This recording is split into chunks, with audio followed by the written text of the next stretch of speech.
So friends, ఏదైతే ఎన్టీఆర్ గారు ఒక క్వశ్చన్ అడిగితే దేవరా పార్ట్ 2 ఉందా లేదా అని చెప్పేసి అడిగితే ఎన్టీఆర్ గారు అయితే ఆన్సర్ అయితే ఇవ్వటం జరిగింది. పార్ట్ 1 అనేది జస్ట్ బిగినింగ్. అదేవిధంగా పార్ట్ 1లో మీకు దేవర యొక్క ప్రపంచాన్ని చూశారు. ఇప్పుడు పార్ట్ 2లో ఏదైతే ఇప్పుడు దేవర పార్ట్ 2 సినిమా అయితే మనకి త్వరలోనే వస్తుంది.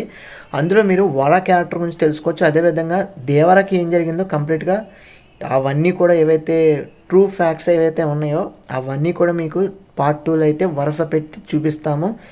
సినిమా మాత్రం ఎక్స్ట్రాడినరీగా అయితే ఉండబోతుందని చెప్పేసి ఎన్టీఆర్ గారు అయితే కళాఖండిగా చాలా నిష్టంగా గట్టిగా అయితే రాక్ సాలిడ్గా అయితే ఆయన చెప్పడం అయితే జరిగింది.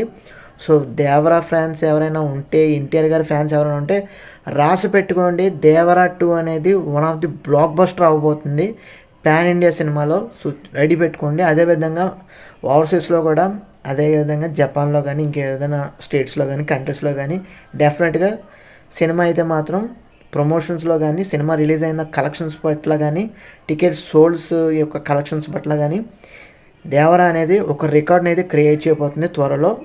అందరూ కూడా రెడీగా అయితే ఉండండి. ఎన్టీఆర్ గారి ఫ్యాన్స్ ఎవరైనా ఉంటే తప్పకుండా మన ఛానల్కి లైక్ చేయండి, అదేవిధంగా సబ్స్క్రైబ్ చేసుకుని ఫాలో అవ్వండి. సో ఇది ఓవరాల్గా ఎన్టీఆర్ గారి గురించి అప్డేట్ అయితే. Thanks for watching.